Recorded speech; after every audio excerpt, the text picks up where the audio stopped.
Good evening, everybody. Welcome back to the Blind Gooner and welcome to the eve of the new Premier League season. The season kicks off tomorrow and we've got the first game of the day. We're away at Fulham. This is the preview for that Fulham game. Fulham v Arsenal. Hopefully we can pull a win off. It should be a relatively comfortable win. We've got a good away record at Fulham.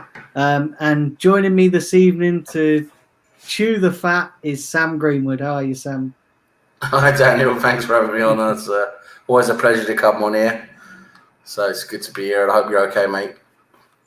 Yeah, I'm good, mate. I'm actually really excited about this season, considering, I've seen a lot of people that are still upset that we haven't really done much in the way of getting those big transfers in, but I have to say, Sam, I'm a little bit I'm a little bit excited. I like what Arteta's doing. I like the feeling around the club. I like the fact that he's changed the mentality, and I'm not going into tomorrow with dread. I'm going into tomorrow with really positive because. Okay, yes, we might not have the players we want at the moment, but they're not going to get away with giving half-assed performances now under Arteta, and I think that that's a thing we have to accept. That he's gonna get the best out of these players, and we're still on that high from winning the FA Cup. Then we won the Community Shield, so. Yeah, we've kind of got momentum on our side, and it's how we channel that into the real important games. And, every game in the league is an important game. So, yeah, I'm really looking forward to tomorrow. How are you feeling about the new season and the way the club's going at the moment? Yeah, I think it's going to be a great way to see now basically where we stand at the moment. We had a lot of great progress. We saw at the end of last season, we just basically, especially the last couple of, the last 3-4 weeks of the season, we really got better. It seemed like players improved and Arteta managed to get a lot more out of the players, and you could see with that new formation and with the way the players were adapting to that it really helped us play the way we should be playing, and then we got results, against big teams, and we showed a lot of promise. And it's going to be interesting to see now if we can continue that and keep that going. I mean, we've already made a couple of decent signings. It's going to be interesting to see if we can make the rest of the signings now before the end of the transfer window. But yeah, I mean, of course, starting the season tomorrow is going to be very interesting to see how we're looking, and I think it's going to be, I think it's going to be a much more positive experience this season with Arteta, the way we're playing and the way he's got everyone going in the right direction now. So yeah, I think we're going to see a lot more positive than what we saw at the beginning of last season. Yeah, listen, I agree with you, Sam. I have to agree with you because last season it was kind of a different feel going into last season. Although we had an okay transfer window, we were still suffering mentally, especially as fans, from that Europa League defeat, that Europa League final. That hurt us a hell of a lot. And then obviously we started that season well, and then it just all fell apart from there, really, didn't it? But this season, I just get the sense that from the club, and whether you like them or not, from the guys in charge, when you listen to them talk, guys like Edu and Vinay and when you hear Arteta talk, I kind of get the feeling that they know that last season was a massive error of judgment on all parties, whether it be Unai Emery, whether it be the players.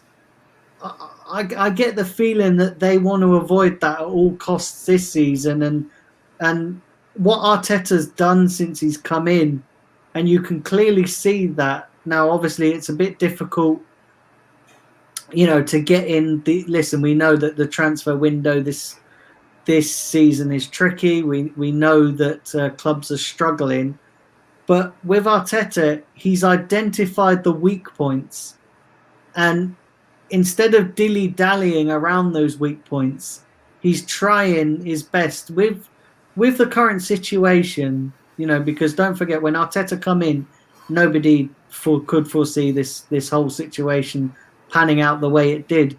But you just get the feeling that with the current situation, he's identified the weaknesses in this team and just gone, right, that needs addressing. This needs addressing. We need I need another defender, and he's addressing that. And then, right, I need an attacking midfielder. And so he brought in Willian. And even now in his press conference, he said one thing that really was telling for me. He said, listen, I'm confident with the squad going in, but there's still areas of weakness that we need to address. And he's not shying away from that. He's not overlooking the weaknesses. He knows that there are weaknesses, and he's being honest about it and saying, listen, I'm not happy with the things the way the things are, but I have to manage the team the best I can until those weaknesses get addressed. And for me, that's a big plus, because for years and years we've had managers come in, whether it be under Arsene Wenger and Unai Emery, and we've had weaknesses, but we've needed defenders, we've needed defensive midfielders, and they've gone out and bought wingers, and it just completely baffles you. But this time, I kind of feel like they are starting to get things right, without jumping the gun too much, because listen, this team needs a lot of work still to be done on it. But as starts go, they're starting well. Definitely. It's like you say, he's shown that he's addressing the areas that we need to improve, like you say, which is the first time we've done for a long time. Because I think before, the strategy has been more, driven towards just getting in players to build up the squad and bolster the squad, instead of really looking at the areas we need to improve.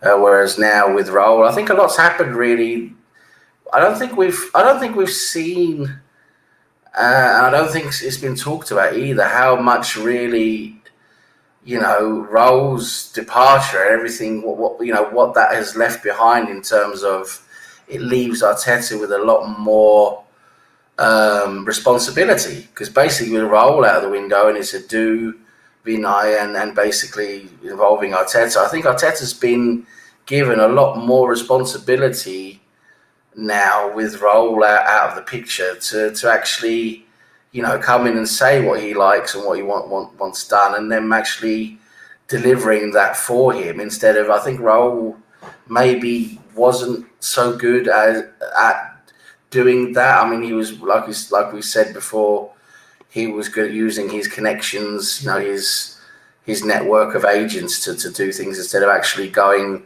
and getting the players we wanted. And I think that might have changed now with Raul's departure, and that's a good thing. So it means we do focus on, exactly what you said, on targeting what we need and going out and getting it. And that's what I hope we end up when this window actually closes mid-October. I hope we've got the players we need. I mean, it's we've still got a few weeks to go, obviously, until we're there. I think we will. I think we will bring in at least one or two decent players more, and it's going to be interesting to see who we end up with. I don't think it's going to be the same team we have now. I think, as I said, I think we're going to bring in one or two more players, and we're going to get rid of a few players as well. I think things are going to start. I think things are going to start speeding up now, the last few weeks of the transfer window, as they always do. Unfortunately, that's the way football works. It goes quite slow until the end of the transfer window. The last couple of weeks of the window is when things speed up and start to happen. And I think we're going to see that again now. And I'm going to be very interested to see what our squad looks like when the window closes. And that's the thing, Sam. That's the thing. I've seen, even in the comments tonight, I've seen a few Arsenal fans saying that, they're not confident with the new season because, we haven't got the board of, they're claiming that the board have sat on their asses and not got in their top targets. The window's still open, guys. Let's not forget that. The window is still open. The window opened on the 27th of July. We are now just a month on, 7 weeks on from when the window opened. You can't do everything in a condensed window like that before, you can't get in your targets before the season starts. Yes, it's kind of ideal if you do have in your targets before the season starts, but the targets we're chasing, it's difficult to get done. And well, it's just like we've been in the this All or Nothing documentary now with Spurs. I think it shows it really well. What you say there is so correct, Daniel. Is what people don't realise is look at how many really top players there are in each position, like available or willing to go, or the club willing to sell them. How many top targets in each position you have in Europe? There's very few, and look at how many teams actually want them. There's a lot of, let's put it this way, there's a lot of big fish swimming around in a little pool where these players are, and the actual negotiations that go on behind the scenes and between the agents and the players and the clubs, when you've got so many clubs wanting the same few players, it's a very, very long and difficult process, Yeah, I just the thing is, Sam, I think Arsenal fans are a bit impatient when it comes to transfer business as well, and they don't understand the process.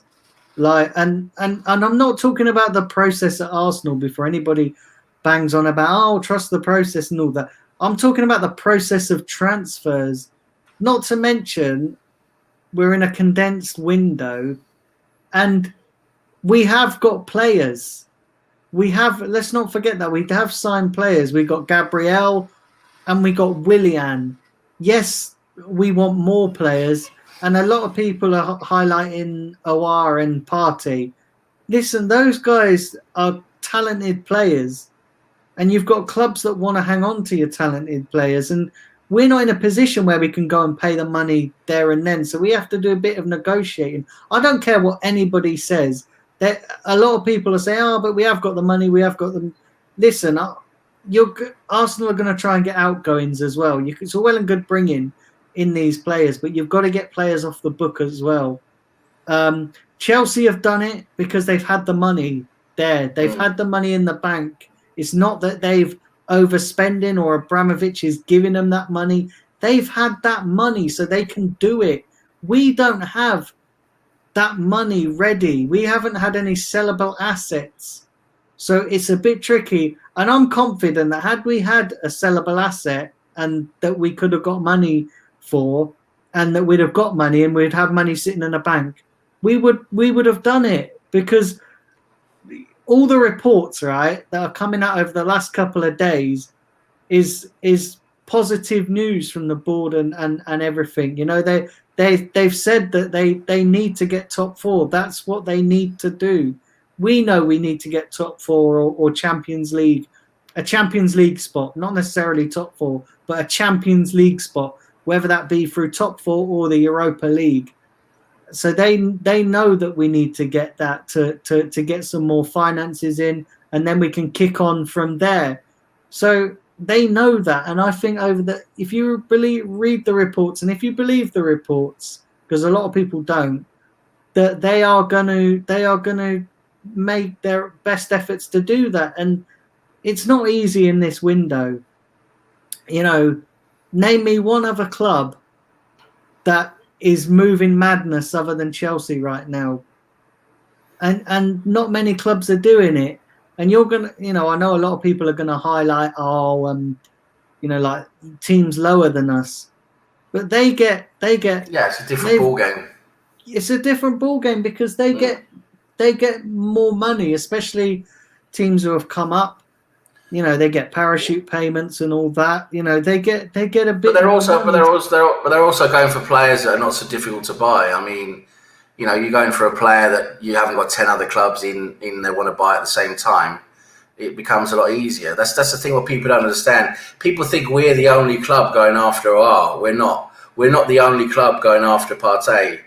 We're not the only club going after these different targets we're going for. People don't understand, and to explain the process that people really don't seem to get their grips on here is that, you know, first of all, clubs don't want to pay over the odds for these players. They don't want to the selling club, they're going to come with the price, and very, very, unless you're Chelsea, who are just desperate to do business, who are just paying whatever the selling club wants, just because they just want to do that, just to get shit done, and they can because they have this finances with the Hazard money and now, you know, having had that time outside of the transfer market, they've got that money there ready, and they're ready to spend it. Most of it's all structured money, but they're paying over the odds just to get the deals done. Where most clubs, 9 clubs out of 10, they don't want to pay over the odds. They negotiate. Yeah. They try and negotiate the price down a bit. And when you're doing that with many different clubs, and there's loads of things going on behind the scenes with the player as well, what he wants, you've got the families involved as well. You know, the people don't realise it's not just the player, it's also the family as well, what they want. I mean, that's the agent as well. The agent, what he wants. The agent's going to steer a player more towards a club that he knows he can get a lot more money out of. It's such a complicated process that people don't realise. It's not FIFA. It's not Football Manager. You don't just click on a button and it happens. It actually takes weeks and months to negotiate. And the higher you are in the footballing world, the higher up the echelon you are, you know, where the tip-top players are, the more difficult it becomes, because you're fishing in waters where the water is tiny and you're one of 1,000 fish. You know, and I mean, you're trying to get, you know, you're trying to get a player that many other clubs want at the same time. It's not easy. It really isn't. And Arsenal are doing very well, really, with what they have. And we do have money at Arsenal, but we don't have a lot of money to put up front. I mean, we can structure deals in installments, which is the way most clubs do things now. But to put that 50 million on the table, which you need to do to a release clause, you know, to trigger a release clause, you have to pay the money. You can't pay a release clause in installments, so you actually have to pay that 50 million to trigger the release clause. And Arsenal, obviously, they don't want to pay that whole 50 million and put all that money into that one upfront payment. So of course they're waiting to sell players to get that money to be able to do that for Partey. And then when it comes to OR, it's about negotiating a fee with the club. And then it's going to be installments and things like that. And we're very close to agreeing with them now. But it's a much more difficult process with many parties involved. You've got the selling club, you've got the buying club. The buying club doesn't want to pay the price the selling club wants. You've got the player, his family involved. You've got the player's agent involved. All of these people have to be satisfied and agree on what's happening, and it takes a hell of a lot longer than what people think. Yeah, and Grant, I want to ask you a question because you've been quite outspoken in the comments. So name me 3 other clubs other than Chelsea that have been getting their deals done, and I'm on about clubs that, you know, that are challenging, you know, like they're trying to get top 4 or trying to get you know, maybe the title and stuff. Name me 3 other clubs that are getting their deals done quick. You say it's just Arsenal. It's not just Arsenal. There are a lot of other clubs. Look at United struggling with Sancho. Look at United, how long they've taken with Sancho. That deal has taken years, essentially. I mean, if you want to look into it. And I just want to say this as well, Grant. If you think that it's not difficult, then you obviously know nothing about football. Because listen up. Like I said to you, everyone on this chat room is decent and that, and I stand by that. But if you think it's not difficult and you think it's just easy, it's not easy. Like Sam said it ain't FIFA. It isn't FIFA. It's not. What people are seeing is they're seeing Chelsea do their business, and that's what they're looking at. But yet they fail to realise that Chelsea have had that money sat there, so it's a lot easier to do. They've had that money sat there. They've had, and they pay over the odds, and they just pay over the odds to get it done. Well, they've probably structured their payment for Havertz because they've probably not paid up front for Havertz. They've probably structured their payment for Chilwell. No, I'm talking the fee. I'm talking about the fee. They agree. Oh they yeah, basically agree the fee. What I'm saying is, so they got 100 and something million for Hazard, right? It's 160 according to the reports. Yeah, I just want to say the tissue's backstage. Just so you know, I think he's backstage. Yeah. I'll add him in right this second. So yeah, they got that for. They've structured all them deals. They've not paid all that up front. So they're able to do that. This is what really winds me up about Arsenal fans, is that they don't see the bigger picture. They think that it is easy. And because we've had so much disappointment in the past, they don't see this situation for what it is. And they think it's another situation where we're not going to do it. We're not going to pay the money. We're not going to get it done.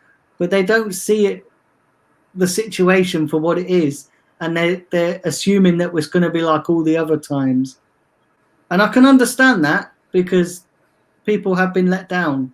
I can understand that completely. But what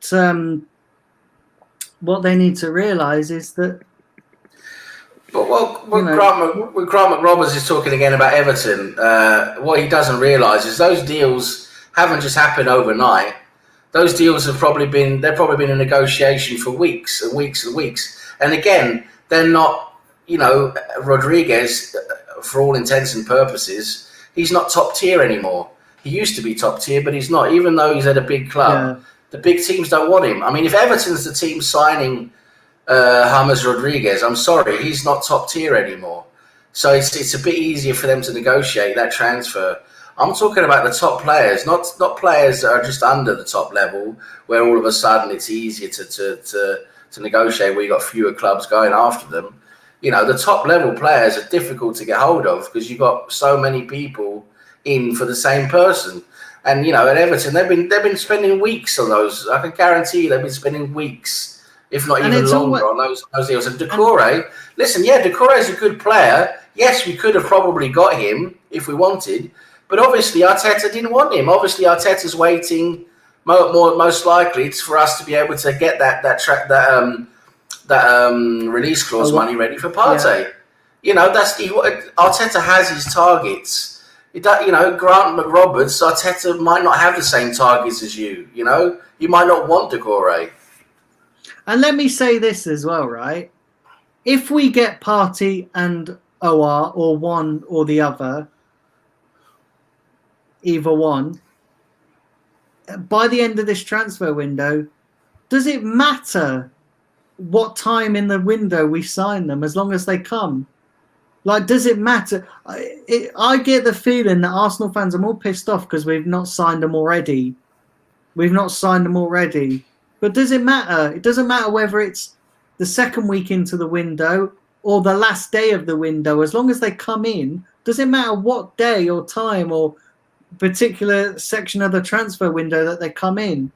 Just because they come in, just because they're not here at the time that you want them, does that make a difference? What do you know? What we're going to sign the player and it'll be like, oh, well, we didn't get him in August, so the Arsenal still fucked around because they weren't here in August. We got him in October. Is that what we're doing now? Putting a time scale on things? Does there have to be a time limit? The transfer window is open for 2 months, not 2 weeks, and that's what people have to understand. Does it matter when they come in the transfer window?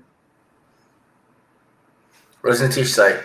Nitish is here. What does he say? I think it matters. I think it matters this year because of the fact that the half the window is after the start of the season.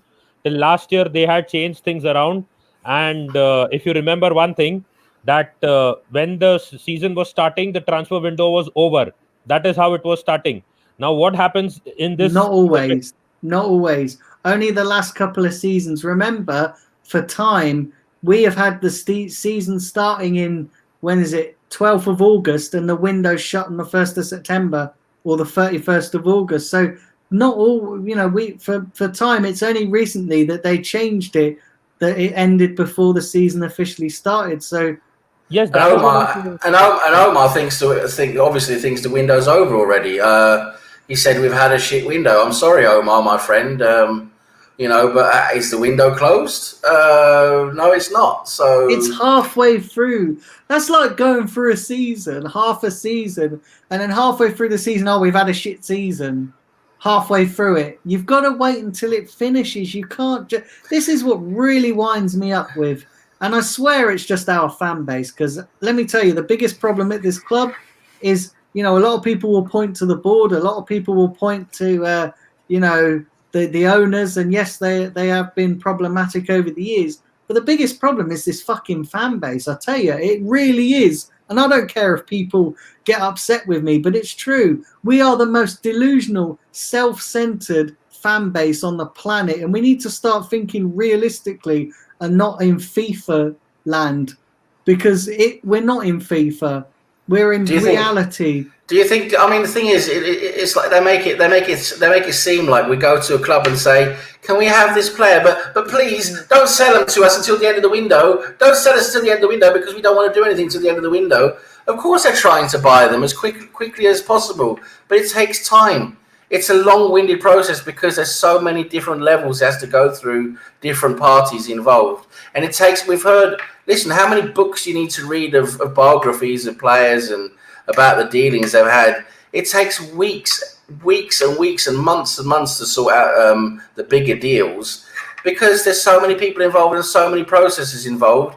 And sometimes a club will, like we've read it in various examples, so sometimes a club won't even bother to answer you. You send them an email about something, or you call them up and ask, you try and start a negotiation, and they won't bother answering you for 2 weeks, because that's what clubs are like. That's what these people, these directors and these people are like. They really, if they don't want to sell a player, they're going to try and spend as much time as they can to make it difficult for you. They're not going to try and make it easy for you. No. And Edu's negotiation skills are crap. Let's be honest here. Yeah, that doesn't help either. I mean, look at the way we sell players and get rid of players and sign contracts. Yeah, that doesn't help at all, of course. Of course, I agree there. There's a lot can be done there. But my whole point is, it's not just a matter of getting a player and getting everything sealed and done like that, just like that. It's a difficult process. And if the selling club, doesn't actually want to sell the player, it takes a long time. I'm not completely convinced that Edu's negotiating skills are crap. Like, I wouldn't necessarily say that. I mean, well, based on Martinez, I would say that was happening with Martinez. Sure. Martinez, Mkhitaryan, Socrates. Now, because of Mkhitaryan. Okay, hold on 1 second, right? Hold on 1 second. Yeah. Mkhitaryan, I'm actually not too disappointed that we haven't got a fee, because we've got his high wages, which is 9 million a year. Yeah, this is what I'm saying. You've got to look at the bigger picture, and we could have hung on to Mkhitaryan and not got a fee. Not got a fee. Him. A good negotiator would sell him. No, not necessarily. Not necessarily. He's on 180 grand a week at Arsenal. Now, the fact that we didn't get a fee for him, we essentially saved ourselves 9 million because we got those wages off our books. And I'd rather get players out the door for free. Because listen, we've known for some time that these players, there's a lot of deadwood. And if we have to clear the decks and take hits along the line to get these players off if we have to take short-term hits to eventually get long-term successes, then I'm quite willing to do that. Because look, you're saying about like the Martinez fee as well. I've not seen what the reported fee that Brighton have offered. I know Villa offered, I think it was 20. About 20 million. Brighton said they've said that Brighton's higher is offer than Villa's. So I'm not so sure what that offer is. Listen, that until that comes out and it's confirmed. But here's the thing as well, right? You have to look on it. A year ago, right, when Martinez wasn't playing, how much would you realistically have said? But that doesn't matter. That matters nothing. No. But here's what I'm saying to you is, right, I don't want another situation like Alexis Sanchez where we got offered 60 million, we turned it down to keep him, and then we ended up swapping him for that lump Mkhitaryan, and then we lost out on money. I'd rather take the 20 million because it's better than nothing at the moment. I'd rather take the 20 million. He should get some kind of fee. Okay, yes, it's not a high enough fee as to what we value him at, but 20 million is still, in my opinion, it's a good amount of money for the simple. How much do you think Martinez is worth then? I would accept nothing less than 40 million for him. Nothing less than 40 million. No, not because of his age. He's not worth 40 million. He's 28 years old. That's a perfect age. That's perfect age for a goalkeeper. 40 million. Not worth. First of all, that's perfect age for a goalkeeper. He's actually getting into his prime. So, a goalkeeper matures later than an outfield player. He's actually getting into his prime as a goalkeeper. So second of all, he was amazing in all the games he played. He looked really, really, really good. People have been saying they'd rather have him instead of Leno. Many people. You only need to look on the internet. So then all you got to do is start comparing his value to Leno. That's all you got to start doing. Yep. Okay, then, so how much do you think Leno's worth then? Well, it's worth. Got to be a lot. I mean, if Kepa's worth, I mean, the thing is, the market's so strange, right? Because you got your teams that'll pay 70 million for Kepa, right? So you'd realistically think Leno's at least as good at that. But listen, these prices are so difficult, really, to predict. But you would say at least 40 or 50 at least for Leno. Yeah. So based on his level, and Martinez has been at that level at least, why, and it's not just form either. He's been doing it for 14, 15 games and showed it in big games as well in finals. Why would he be any less? He wouldn't be any less. And then the whole point of selling him for 20 million, there's two big things with selling him for 20 million. First of all, it's poor business because he's worth a lot more, and we should hold out and try and get more for him. And if we can't sell him for that, then we keep him. Then he doesn't go. Then we have a great number two, and he'll just have to be there on the bench, and he'll be a great number two. But then, the second thing is, let me just finish my point. The second thing is, it sets a terrible precedent. If you're selling your good players and your good assets for that little money, it sets a terrible precedent that all the other clubs then know, okay, Arsenal are weak. You can get their players for less money than what they're worth. And for me, that is a terrible thing. And I just want to... Do you not think we owe him a little bit? Because he's given us great service. And I don't blame the geezer. He wants first-team football. We're not talking about that. Yeah, well, but it's a factor in getting that fee because, like, if it's all well and good if you say, sorry, we're rejecting it, we're not taking it. We want. Yeah, because we think he's worth more. I get that, but if the guy is not going to get the first team football, I get what you're saying. I get what you're saying, Sam. But if that 20 million went towards a party or nobody would be having this conversation because we'd have invested in an area that we would still be having it because we would saying, how the hell could we say in 5 years' time we would still be saying, how the hell could we sell Martinez for just 20 million after the season he's just had? That's what we'd always still be saying. And one thing I just want to add quickly, which has two parts. One thing, why I was saying that we have poor negotiation, Daniel just proved the point because he said rather than we selling him now, if we wait till later on, we may not get any money for him. Just because of the fact that we can't negotiate for our players. So right now, because he's in form and in the limelight, you want to cash in on him because we may not get any money out of him later on. Because that's how poor our negotiation skills are at the top. No, I'm not saying cash it up. All I'm saying is have to, I don't want to get into another situation with like Alexis Sanchez. What I'm saying is if we wait, hold on 1 second. If we wait and don't sell him, then after this season he has a year left on his contract, and the price will drop exponentially, if we wait. Whereas now, listen, 20 million. Okay, I said on, I think it was the FPL show, I said that we should at least be trying to get 35 mil. But we're the club at the moment that needs money, right? We need money. If we want to get those targets, we need money. And we have to make some sacrifices that we wouldn't. So let's sell Aubameyang for 30 million then. Let's sell Aubameyang for 30 million. No, let's sell Maitland-Niles for 10 million. Let's sell, because we need the money, right? But what I'm saying to you, Sam, right, is there's fans out there saying they want these two top targets, and I'm not saying that it's any of you. We've got enough Deadwood to sell for that money anyway. We just have to get the Deadwood.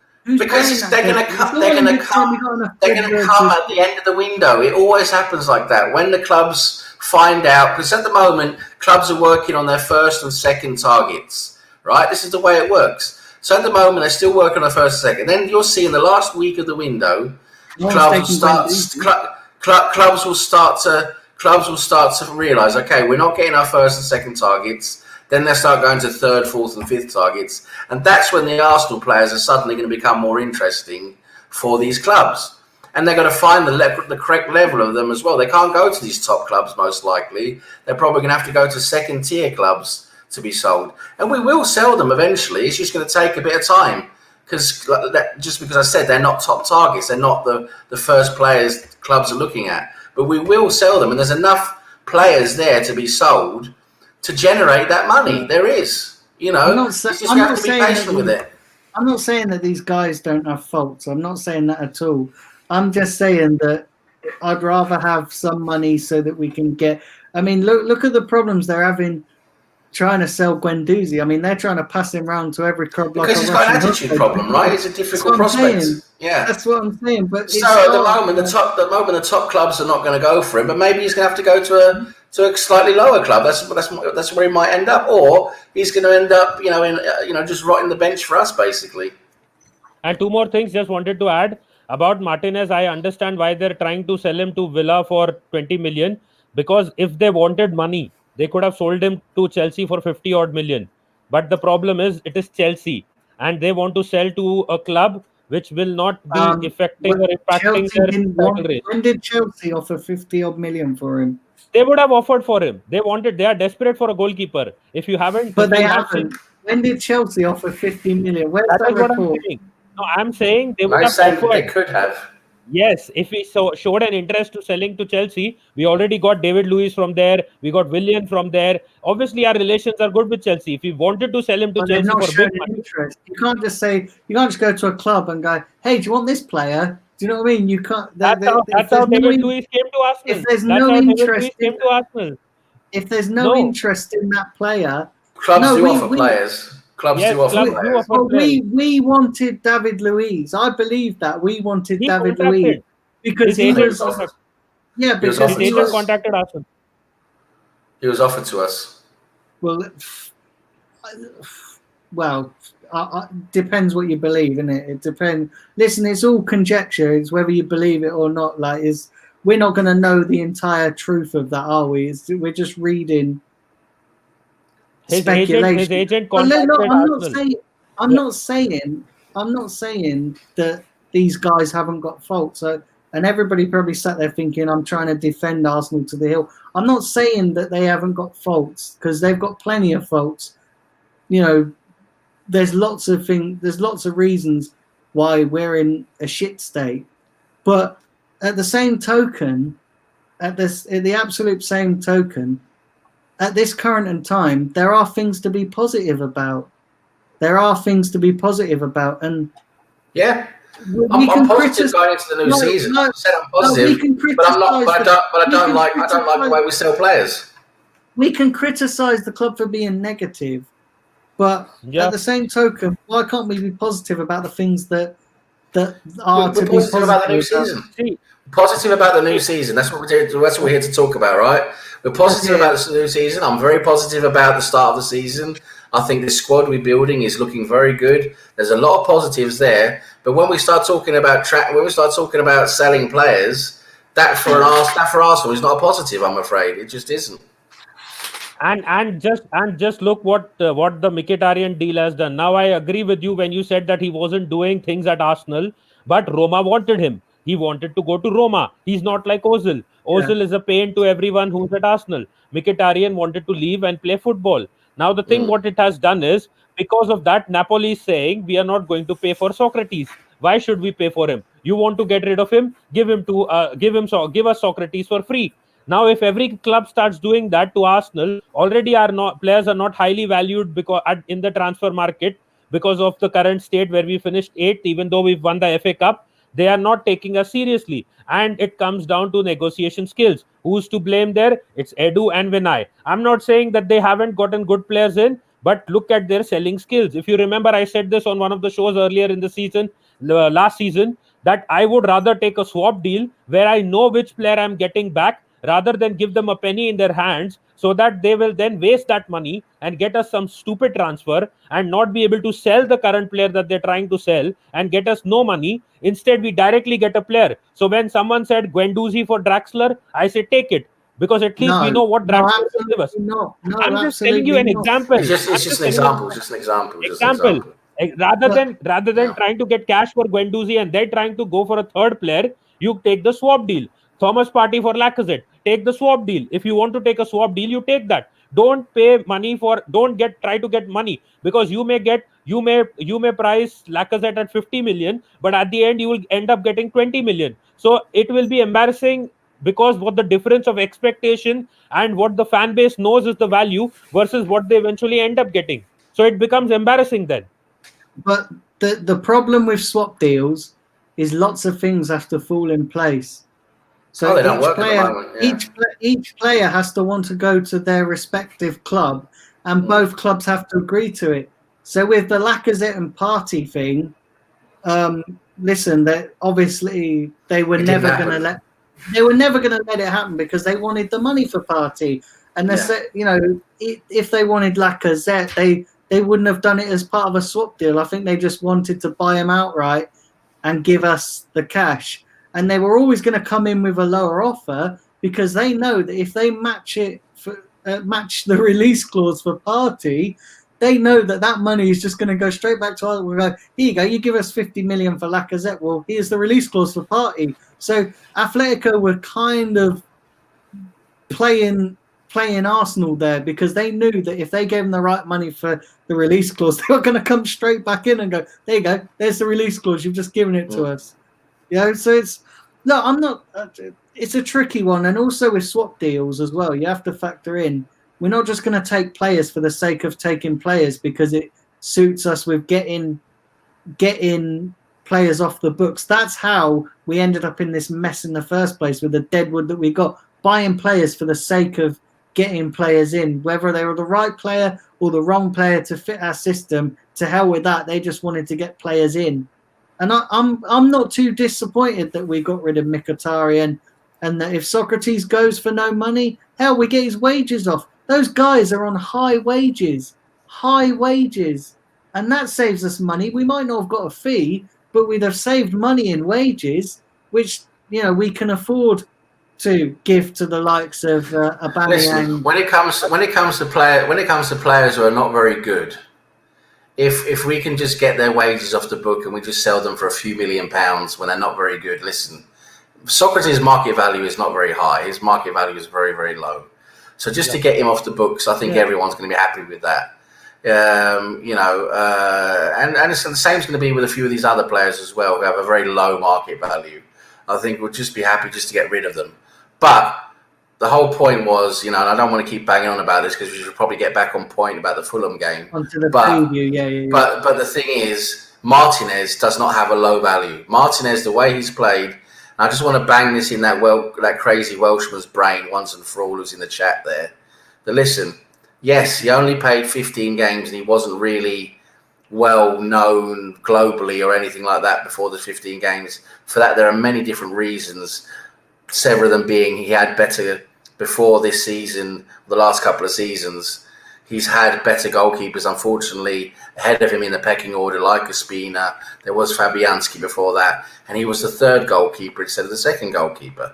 Then, when Leno came in and Ospina left, Martinez became the second goalkeeper. Now, how do goalkeepers get a chance? Yeah, they get a chance in the cups and the lesser games, which he showed.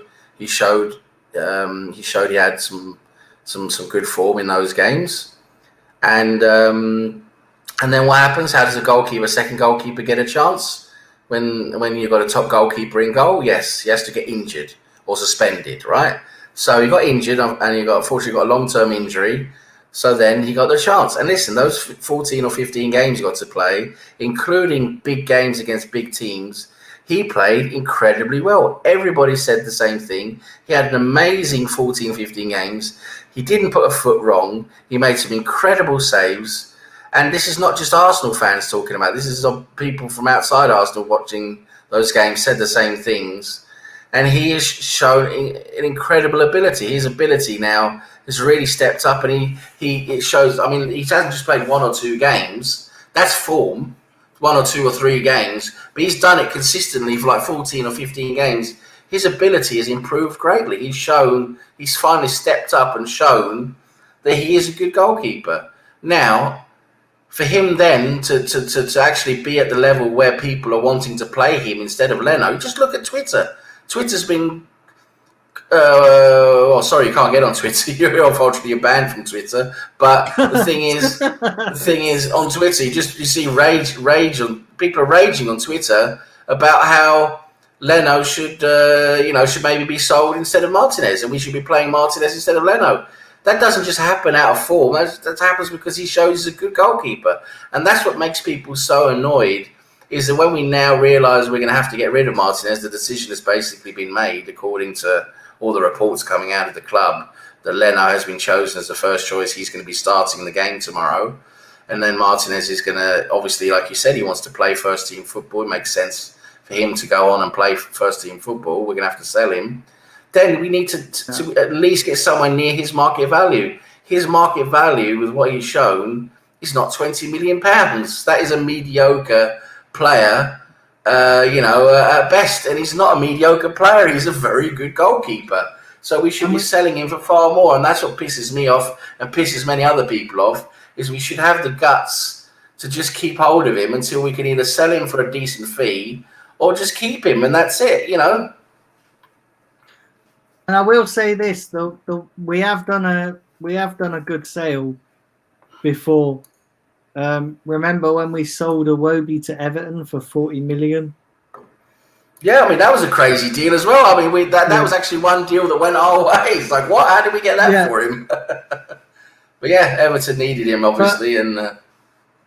But yeah, anyway, I think let's move on to the Fulham. I think just so you know, I think Nicias has fallen out. He's probably had some problems with his connection or something. But I'll let you know when he's back in. Gone off topic. Yeah, Fulham game. Yeah, we were talking about that. Yeah, so we talked about how optimistic we are. Do smash a like button, everybody, on this video. I'd really appreciate that. And do hit the subscribe button. And don't forget, tomorrow, 12 p.m, we're going to be doing a watch-along for this game, the Fulham-Arsenal game, live on air from 12 p.m. So do join us for that one. Really appreciate it. And, hopefully we can get our...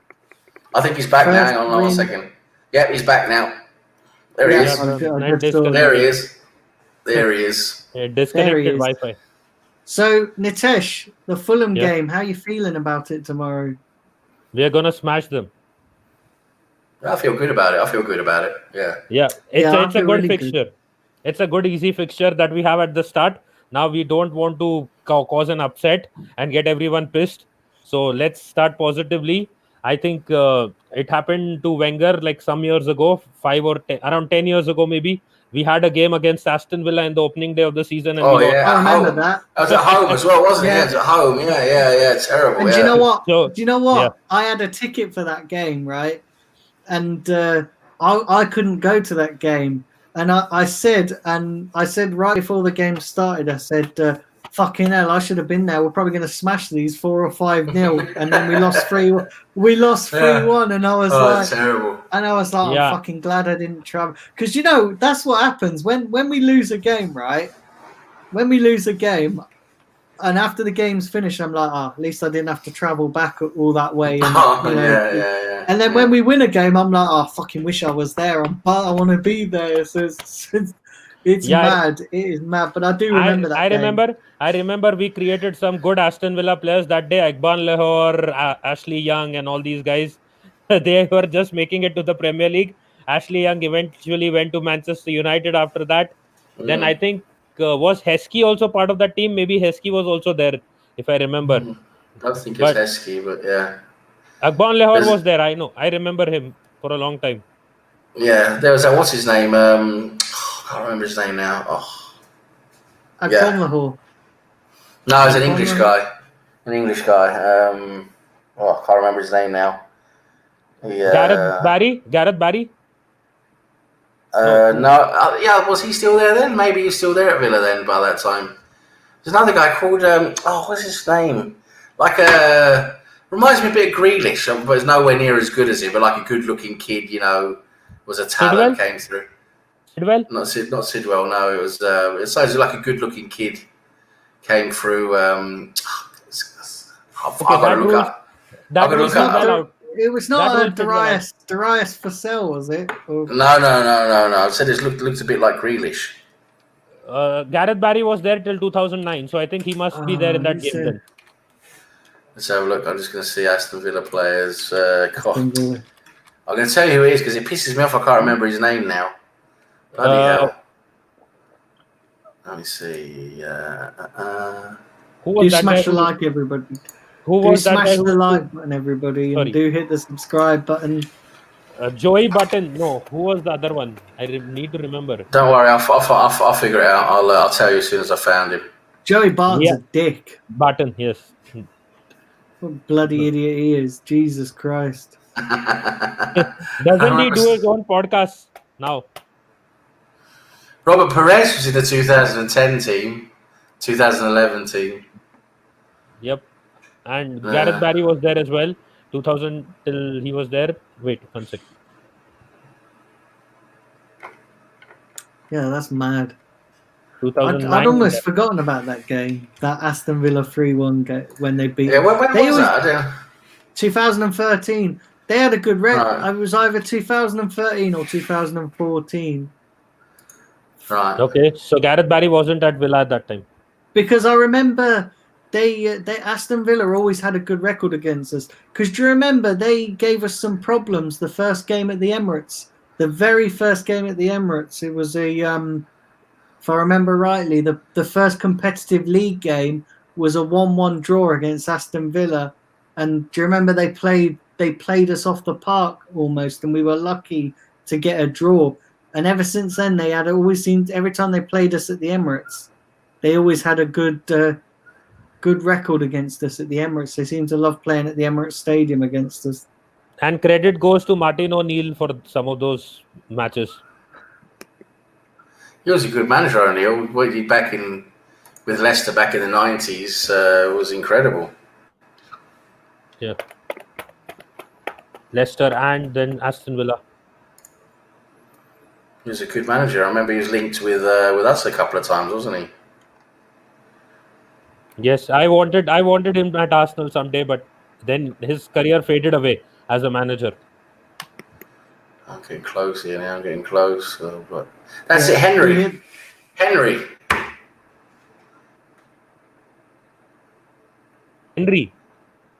Yeah, he's just trying to. What was his? I remember his surname was Henry. Decent player. Henry Villa. I got it. Yeah, I can't find it. It shows up Thierry Henry. Isn't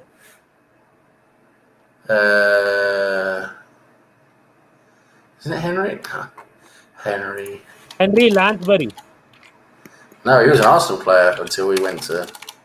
That's what it's showing up. No, that Henry is what Lansbury. it's showing up.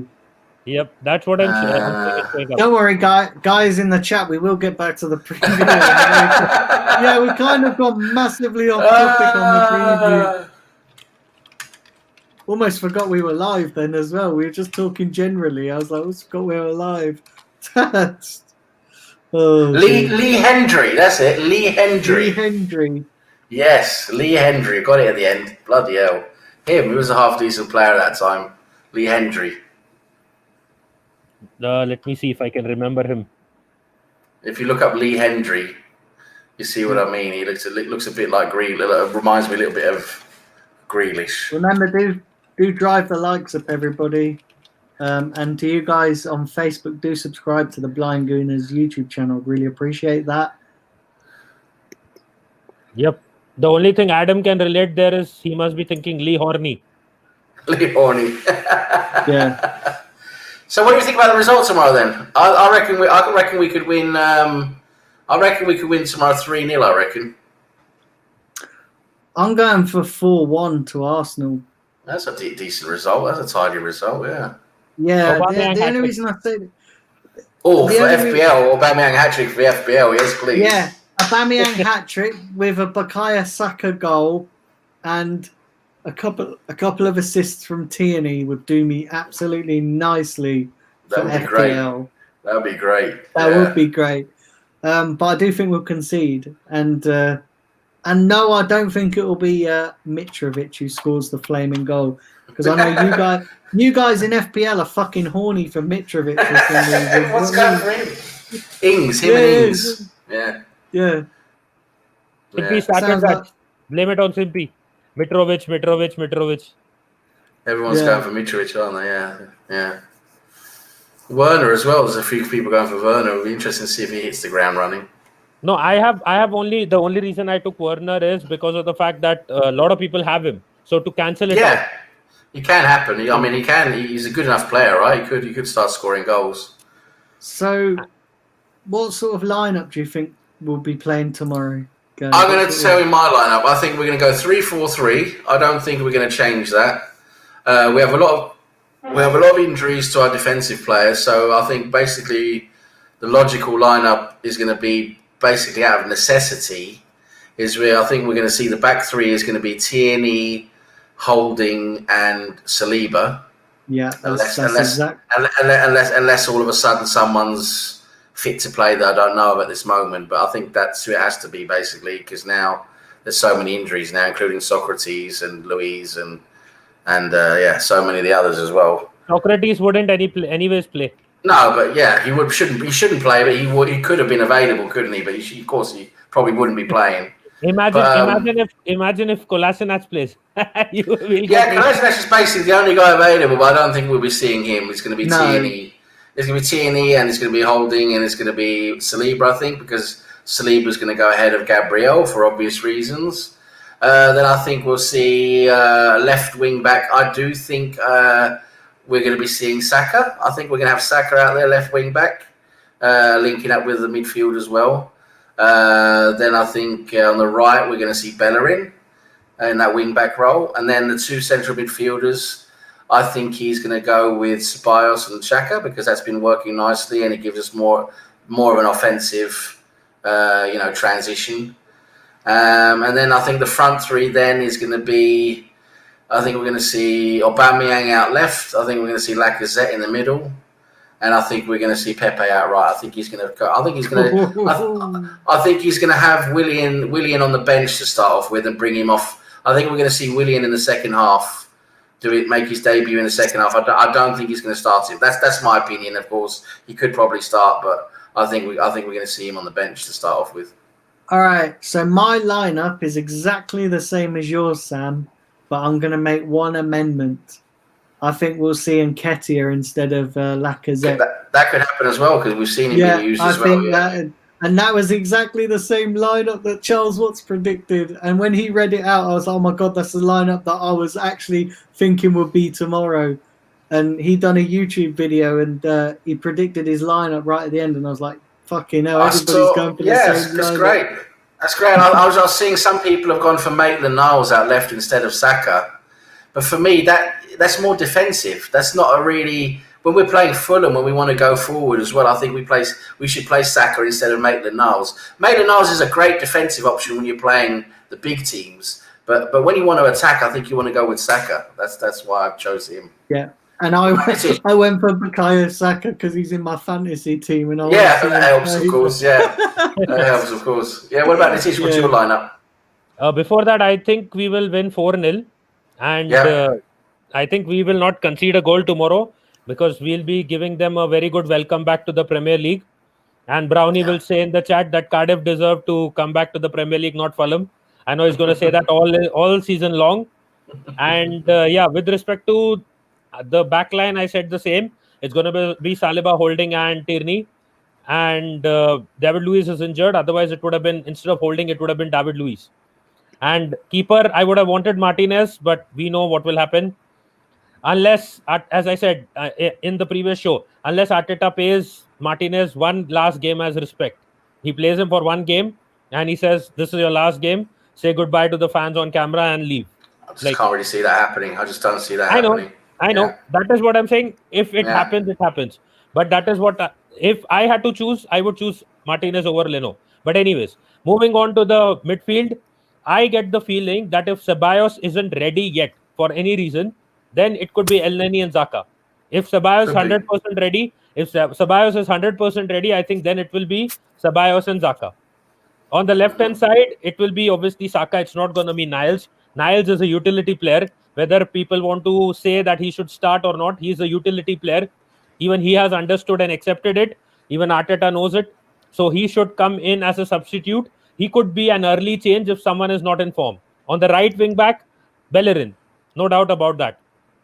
Now, towards the forward side, I think what I feel is different. I think if Eddie Nketiah is playing at the center, I think Willian may play on the right because he's a natural player who can feed the crosses in. So Arteta will want to play, if he's playing Nketiah, he will want to play Willian instead of Pepe. But if he's playing Lacazette, who falls back a lot, then you don't need those crosses into the box because he's already falling deep. And on the left-hand side, obviously, Aubameyang. So I think if he's playing Nketiah, he'll play Willian on the right because those two can link up. Willian will play the crosses and everything. Pepe does not do that. So Nketiah is used in the box. But if he's playing Lacazette in the box, who falls deep, then he can play Pepe. So if it is Lacazette, it will be Pepe. If it is Nketiah, it will be Willian on the right. Yeah. That's a good shout. It's not a bad shout. Yeah, not bad at all. It makes sense if he wants to go with that. I agree, if he wants to go with Nketiah, then probably Pepe is not the great fit there. But yeah, I agree. Yeah, be interesting to see. He might do something completely different. That's the thing, we don't know, do we? It will be interesting to see. I'll tell you, I'm buzzing. I'm absolutely buzzing, and I'm actually buzzing because we've got the early kickoff. So we don't have to wait too long during the day. Yeah, it's going to be great. And the one thing I must say, the little worry I have, well, not worry, but the one thing I think might happen is, because this is the first game of the season, we've had a little off season now. Maybe not everyone's fit, not everyone's ready. I'm just thinking we might see a few changes or unexpected changes in the lineup, maybe because of that, because Arteta feels not everyone is ready for this game. Maybe I'm just saying we might see a few. We might not see that lineup because maybe not everyone's ready. That's the only thing I'm thinking of might happen. But I'm hoping everyone's ready. I mean, they've had the time. They've played this. They just played a season not long ago. They've had they've had a couple of weeks break and then they've come back now. Training, they should be ready, but we should see. I think the two players who may only not be ready are one Ceballos and two Gabriel. I think everyone else is ready. I think apart from them, those two could be the only players who may not be ready. That too Ceballos, because he didn't train much with the team. I think only maybe a few days, like 5 days or 6 days, he has trained. So that is the maximum time he has had, and obviously, for obvious reasons, Gabriel, because he's been in quarantine. I think apart from that, if anyone says that we are not ready, then they need to be benched. As simple as that. I think Ceballos will start tomorrow. I really do. And I think that might be an indication as well why they tried to rush through that loan deal before anything else, because I think that he's used to it. He's used to that, and I think that he will start tomorrow. And I actually do think as well that we're going to come out with a bit more fighting spirit in the first few games this season, because let's not forget last season is the beginning of the season is where we lost it, where we fucked up. So I think that there's going to be a different mentality in the first couple of games, and I think there's going to have to be, because we've got some tough games in the next couple of games coming up. In the next 8 to 10 games, we've got tough fixtures, so we're going to have to come out with that fighting spirit and that mentality, and then the only thing that could upset that is who goes out and who comes in, which we've still got that till October. So the squad we see tomorrow might not be the squad we're seeing in 3 or 4 weeks' time. Might be completely different. Yes, They might have a couple of new players. Yeah, and also we may have Willian next to Xhaka. Willian could be next to Xhaka, Pepe up front. In the middle, you mean in the middle? Okay. Right, okay. It's interesting. He can play also, that. we might see Ozil back in the team. Oh, but if Ozil starts tomorrow, I'm just going to fucking throw the TV out the window. That's what I'm going to do. Yeah, we might see Ozil and we might see a midfield partnership of Ozil and Guendouzi instead of Xhaka and Ceballos. Do you know what I mean? No, I know Guendouzi is not going to start. Even you know that, but you don't know with Ozil. Arteta, if he feels. Hey, listen, Guendouzi is back in the training, so anything's possible. Anything's possible. Ozil playing that friendly game, that worried me. Yeah. It worried me, but I think it's only just to make up numbers because so many people are unavailable. They're away on international duty as well. Remember, there were a lot of players away on international duty, so I think he just had to play to make up the numbers. Really, I'm hoping that's what the reason was. That's why I think he'll play Eddie, because he had such a good game for the England under 21. Well, Eddie is a more sort of attacking option, isn't he? Because he's more of a forward lying, he attacks the box more. He's a forward lying forward, isn't he? He's an advanced forward, whereas Lacazette drops deep. Yeah. Lacazette, he that's more suitable, isn't it, against teams that are going to have the ball more and maybe going to pressure us more. Whereas if we're going to have the ball, which I think will happen tomorrow, we're going to have possession, then, maybe having Nketiah as an advanced forward to be on the end of things might be a better option. But I just think he's going to go with Lacazette. That's my thinking anyway. But it could be Nketiah because we've seen he's done it, right? He's played Nketiah a lot, so it's for me that is 50-50 really between them two. But I chose Lacazette because I just think we play better with Lacazette. Is my opinion. We just play better with him in the team. The front three. A smash the TV lineup would be if he plays Eddie on the right. For me. Eddie on the right. Yeah, he's done that. God. He's done that shit. He's done that shit before. I know that he's done some strange stuff. He has done some strange stuff. He has. All right, what we'll do is we'll get into some chats because I know the chat room's going crazy. But before we do that, remember to smash a like on this video, keep driving the likes up, and do subscribe if you're new to the channel, and do like both the Blind Gooners Facebook page, which is my page, and the Arsenal FC fans page, which is Nitesh's page. So do go and do that for us. We'd really appreciate it. And we'll get into some of your chats now because we've been rambling on for the best part of an hour and 10 minutes. So I think we'll open it up to you guys and see what you guys are saying.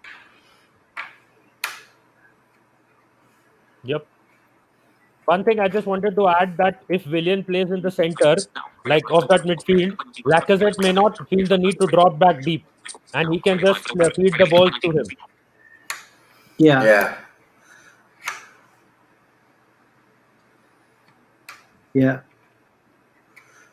I just can't see Willian because when we play a 3-4-3, the two midfielders, they're quite deep lying. I just can't see Willian lying that deep. But it could happen. It could happen. He's a good player, technically. So he could carry the ball and do the same with Ceballos. I bet he could.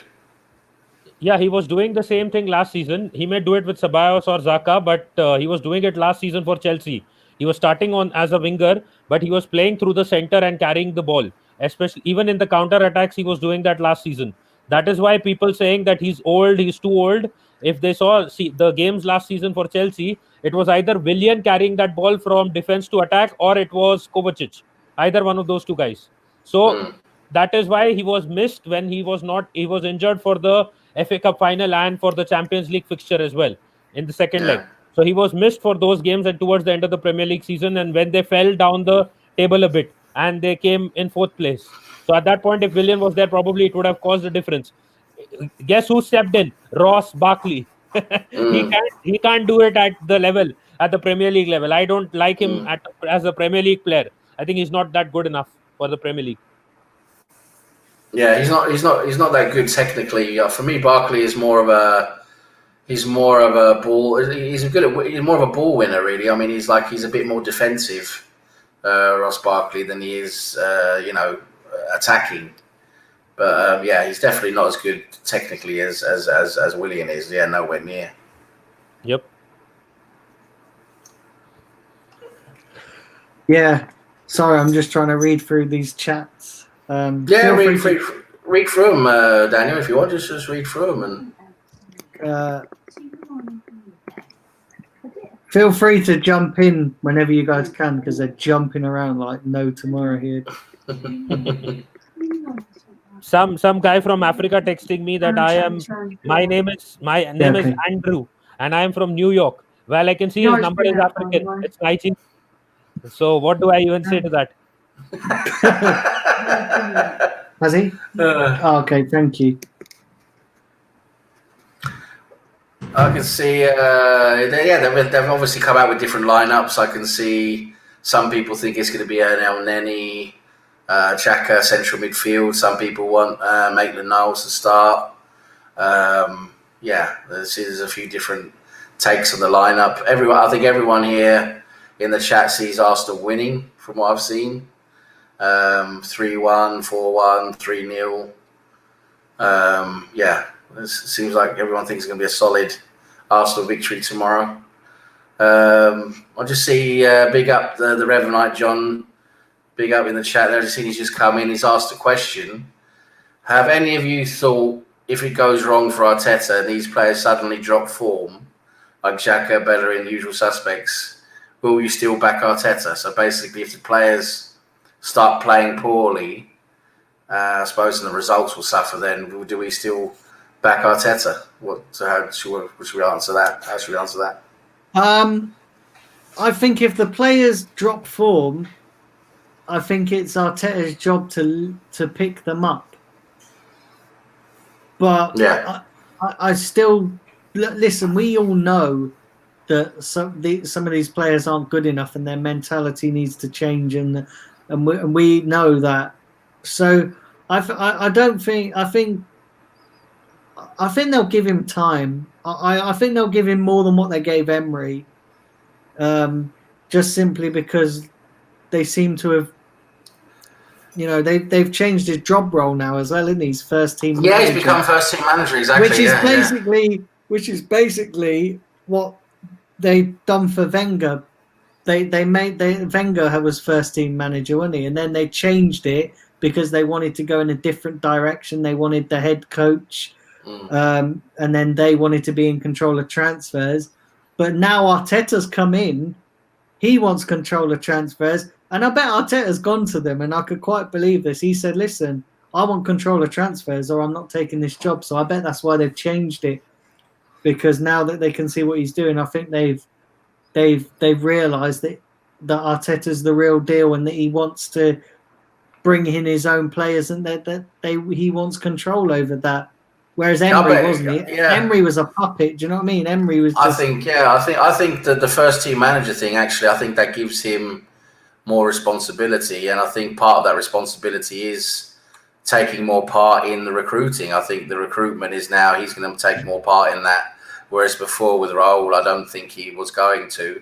I think Raul was going to be doing it basically based on the recommendations of Arteta. But now I think Arteta, as first team manager, is going to be more actively involved in the actual recruitment process. And I really hope that is what happens, because that way he is actually going to get, be more likely to get the players he wants, which I think is really what we need. Like we said, it starts to address the areas we need and do what we need, which we haven't been seeing for a long, long time, right? So it's a very, very, very exciting thing to see that for sure.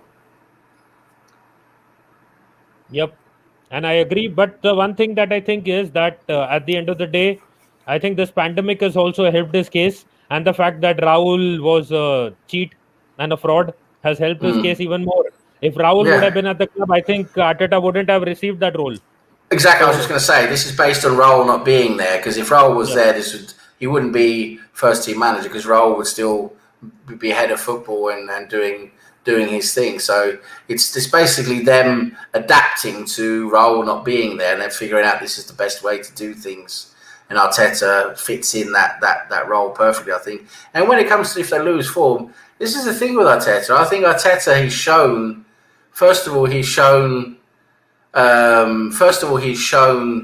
he can adapt very well to different situations when it comes to tactics. That if he sees something's not working, he will change something, which I think is very good, and it makes it less likely that we're going to fuck up completely. And also, he's willing to make those tactical changes with formations and things like he did.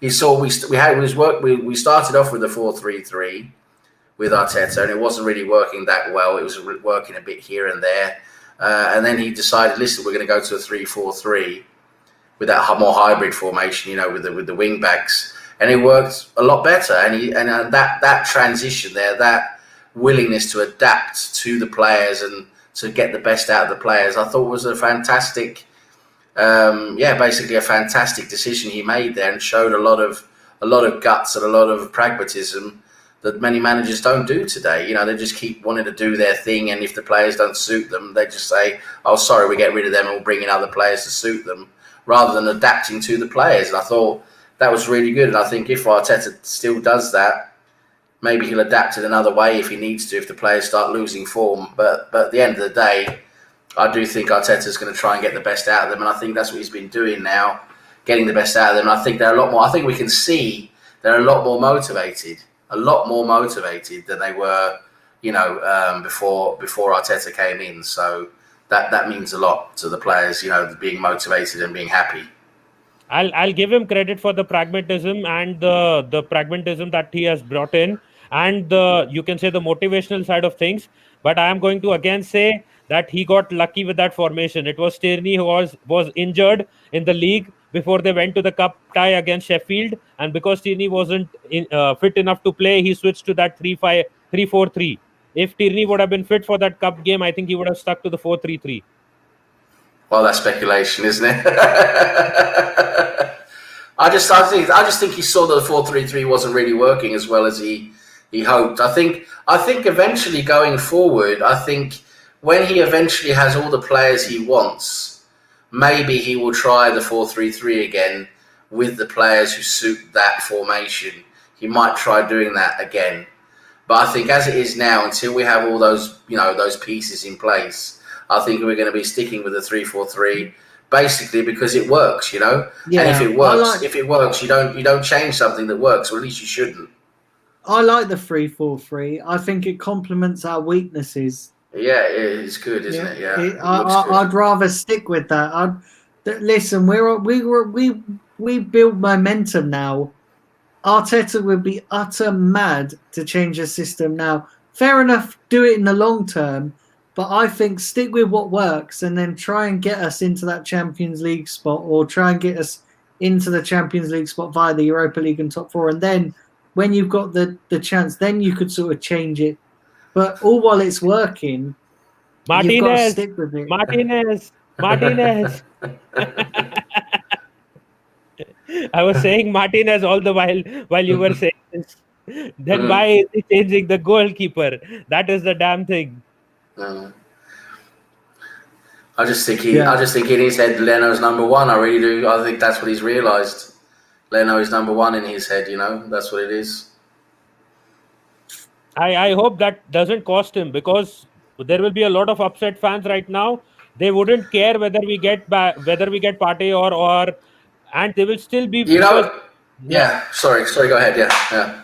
and Leno will now be on thin ice because if he Exactly. makes mistakes, we had a better keeper. You got rid of him, Yes. and Yes. it's gonna trend all over Twitter. It's gonna trend everywhere. Leno is it. I tell you what, Leno has a lot of pressure on him now because if he makes mistakes, like you say, if he comes in one of the first couple of games and makes a big mistake, like an error that leads to a goal or something like that, my God, Twitter is gonna fucking explode. And you say like, okay, why don't we have Martinez in goal? You know, exactly, Yeah, exactly. and forget that after the sale, if he starts making mistakes or anything goes wrong Yeah. from Oh playing yeah. from Yeah. playing at the back, from Why did we sell him? Why did we sell him? Exactly. That's gonna happen. That's gonna happen. and from playing in the back, if that those mistakes start coming in, because we know Leno, you can say not spaghetti legs, but like noodly football, whatever you want to say, he has at the back. Those things, those things can impact, as we saw against Olympiacos and a few other games where he has made errors at crucial points of time. He cannot handle the pressure. Unfortunately, he cannot handle too much pressure, and if that happens, we will be in a tough spot, and Arteta will start losing some of the fan base. It is going to happen. He will lose some of the fan base because of that. Big up Sam Culp in the chat has just joined. Yeah. This TikTok ban you might want to get rid of. I don't know. Is he a YouTuber or Facebook? YouTube. I don't know. I don't know what he is. I can't see. Give me I one just see sec. what he writes. Give me 1 second. Who else has a big willy? Who else has a big willy? Yeah. I wasn't going to read it out, Nitesh. I was just going to ignore it. But No, I wanted to recommend this guy to Gareth Southgate. He'll test you and he'll let you know. Fair enough. You guys keep talking a minute while I go and clean house. Yeah, and it's gonna be kind of embarrassing if Martinez goes to Aston Villa, becomes Argentina's #1 goalkeeper, and Leno sits at Arsenal and makes errors in goal. I'm not saying too many because he doesn't make too many, but around 2 to 3 errors every season, and they cost us big games. And we let go of the keeper who helped us win the FA Cup, who helped us win against big teams like Liverpool. I'm not saying they're 100%. They were in the 100% form, but Manchester City, Mhm. Chelsea, at least in the FA Cup, even Sheffield, and he helped us win the Community Shield again, which Mhm. now you cannot say with respect to the Community Shield, they were not serious. It's a new season. We can't say that they were on holiday mode. The new season is coming, so they did try a few things here and there, but it was a game. It was a proper game. It wasn't as if you can say now Liverpool was only on holiday mode. They did try a few things around. Obviously, Klopp does that, but they did play all their best players as well, and those Yeah. players missed a lot of chances. Mane's shots were saved by Martinez.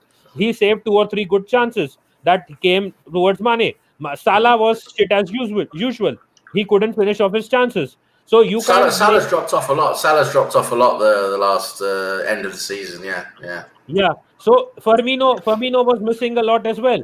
So you can't say that this game, this second Community Shield, yes, you may say that it didn't have too much, there wasn't too much to play for, but at the end of the day, they were playing serious football. If you see how they were being frustrated by the fact that they couldn't finish off their chances, it was quite visible on the pitch. So with respect to that, Martinez has proven that he can play in the big games. He can play from the back. His performances are very good. And at the end of the day, losing him or letting him go over a keeper who can't play from the back and is handling his crap will actually come back and haunt Arteta in a lot of ways. It will hurt It him could do. if Leno. It might make him look silly, like you say, if Martinez goes to Brighton or Aston Villa now and he has a great season, basically becomes like one of the goalkeepers of the season, and Leno has a few mistakes, a few bad mistakes, it's going to look bad, isn't it? It really is going to look bad. So it's And a shame, but I don't honestly understand why is Arteta nervous, or I'm putting it as nervous. I know it's not nervous, but why is Arteta nervous to drop Leno to the bench and make him wait? Leno hasn't said I'm going anywhere. Leno did it for Peter Cech. Why can't he have the same kind of respect for his other goalkeeper? That is, it's a very good question. It's a very good question. I mean, I agree with you, Nitish. I think it's. First of all, of course, it's a tough. I think it is a tough decision because just dropping Leno, it's not something you just do without thinking about it. It's That's a tough decision to make. But yeah, I agree. He could have maybe tried to drop him to the bench and given Martinez a chance now to start the season. And Leno should have taken that. Well, he probably would have taken it like a professional, like he did with Czech, right? So, so I agree with you. It's Arteta choosing this number one now. I think maybe I'm just thinking out loud now.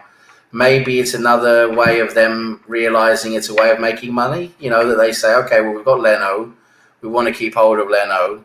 Let's get rid of Martinez, because Martinez, they reckon maybe overall he's the goalkeeper that they can sell. That he's become basically a sellable asset. Through the end of last season, and he's a way to generate money. Basically, that's the way they're looking at it now. I understand, but again, the fact is that you say that everyone in this team fits into the puzzle, and you are taking out the piece of the puzzle that fits in right at the end at the top, and then you are expecting that the puzzle should be complete.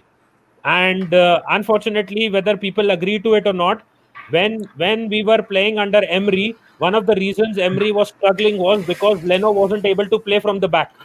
One of the reasons that Emery was struggling. That's another very good point that I see. That's something not many people raise in this analysis now of the start of the season, because starting with Leno in goal, how is that going to affect our playing out from the back? I think it's going to affect our playing out from the back, because you saw how well that worked with Martinez, with that playing out from the back. Yeah. It really clicked well. I mean, it really was smooth, really good. With Leno, every time he gets the ball, it's like he doesn't really know what to do with it. So, I think with him now in the team, it's gonna have a poor effect on our playing out from the back. And that really is an important issue. And also, Leno can't catch crosses. That's another thing. Martinez was better in the area, wasn't he? Yeah. Coming out and getting crosses. Like, I would have rather sold Leno than Martinez. I would have rather sold Leno, because I think Martinez would have been is better out of the two. And I know a lot of people are going to disagree with me on that, because a lot of people love Leno because he has saved us. Last season he kept us in the season, along with Aubameyang. But Martinez just performs better in the big games. And the thing is with Martinez, right? I feel confident with him when he's confident, yeah. But when he's coming for crosses, when Leno comes for crosses, he flaps. You feel less confident. Yeah, you feel less confident. Yeah, he just flaps at the ball, and I don't like that. He holds the ball for so long. Distribution is crap. Unfortunately, the truth. The distribution and the ball handling is crap. The only thing that he's better at is short saving, probably. That too, because Martinez hasn't made too many errors with respect to short saving as well. He's been very good when going onto the ball for one-on-one challenges. Look at what he's done with Mane in the Community Shield. He's done that before against even, I think, Chelsea. When they were about to score, I think one of the chances, I don't remember whether it was Pulisic or Giroud, maybe, I don't remember. One of the chances there, even in the final against Chelsea. He has shown it before against Manchester City and Liverpool as well. So he has done those one-on-one saves as well, quite well. Leno also, I'm not saying that Leno can't do it, but his foot movement and his movement of the ball and while playing the ball from the back and the handling need to improve. And I don't understand why can't Arteta tell Leno that you need to be on the bench, because Martinez is just better right now overall as a goalkeeper. You need to improve. Yeah. If you improve, you will be in. Leno is not going anywhere. No one is buying Leno. I agree. I think it's from a football perspective, it's a really strange decision now to go with Leno. I mean, you can halfway understand it, but again, it's you got to go with the player who's overall looking better. I agree. I mean, if it was me, I'll be choosing Martinez and telling Leno, sorry, you're gonna have to start on the bench. That's the way it is. This is top level professional football. Sometimes that's just the way it goes. You're unlucky you had an injury and then Martinez came in and really stepped up and went to a whole new level that nobody really expected at all. And sorry, that's just the way it happens sometimes. This is football, and you're gonna have to wait for your chance. And it's really difficult, but that's the way it has to be. But no, they seem to have gone with Leno, and I agree. They've gone with the name again. That's what it is. It's gone with the name. He's more well known, isn't he, than Martinez? Of course, he's played a hell of a lot more games than Martinez. That's for sure. Of course he has. They've decided to go for him. And one more thing, just quickly want to add. The other thing is, if they sell Leno, as you guys also said, they'll get more money. We may get enough money directly for the Partey deal. We don't even need to add another player or sell another player. That's another thing. Martinez in goal, Leno being sold, enough money for Partey or OR, get the midfielder in as well. Your team is complete, even better than what it is last season.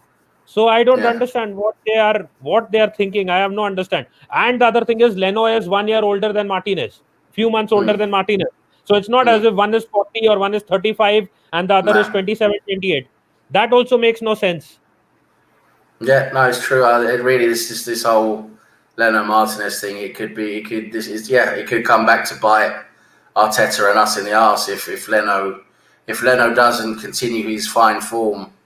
If he starts making mistakes and stuff like that, it's not going to be good. It's not going to be good.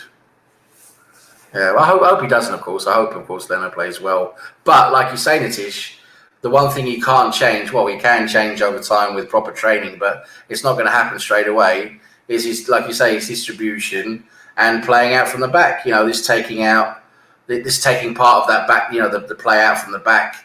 With Leno, it's not going to work as good at all, and that's something he's not just going to be able to do overnight. But do we have the time? Do we have the time? No, we don't. No, exactly. So that is another problem. At Arsenal, we don't have time to develop players unless they're developing in the under 23s or somewhere else. Under 21s. Unless they're developing there, we don't have time to develop players in the playing 11 because the fans have no patience left. And that's the thing. This is the thing as well. The fans are so impatient that they want instant success. Yeah. And sometimes it's not always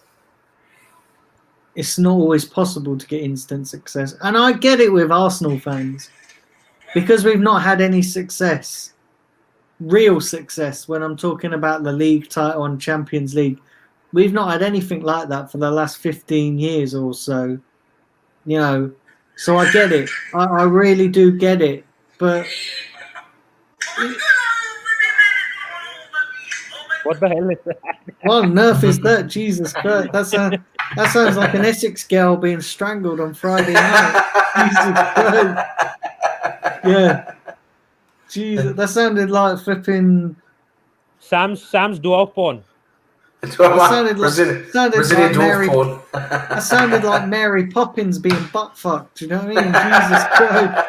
Mary Poppins being popped. Yeah, Jesus Christ. Yeah, nice bit of Poppins. Christ.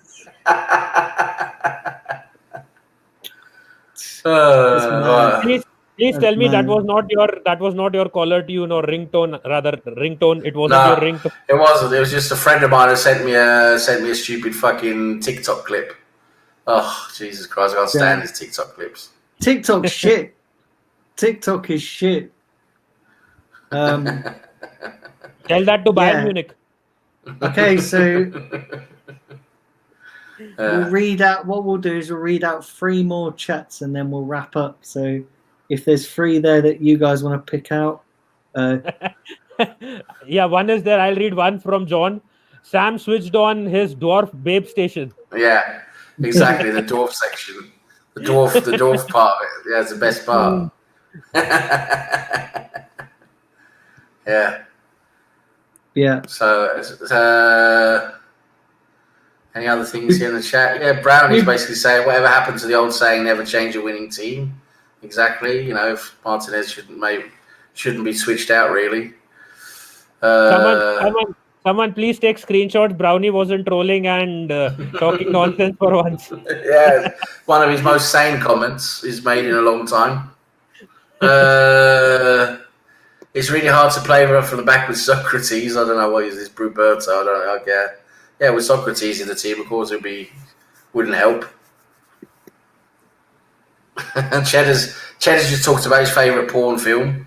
Snow White does Seven Dwarfs. Yeah, Jesus Christ.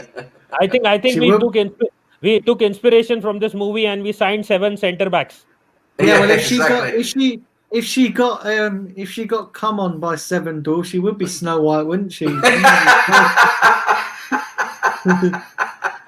She would be more white. Snow even more white.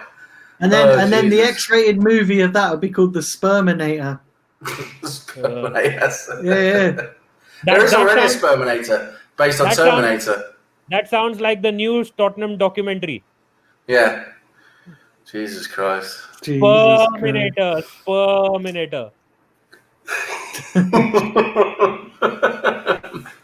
Fucking Spurs. Oh, Jesus Christ. That's mad. I don't think there's really anything else. There's anything else happening, really. It's just... Yeah, do drive the likes up, everybody. 3 likes away from 20 last time I checked. So come on, let's try and drive them up. Yeah, what we'll do now is we'll probably wrap up because we've been going for over an hour and a half. So, Nitesh, do you just want to tell people where they can find you? Yep, guys, you can find me on Arsenal FC Fans on Facebook and on Beyond the Post.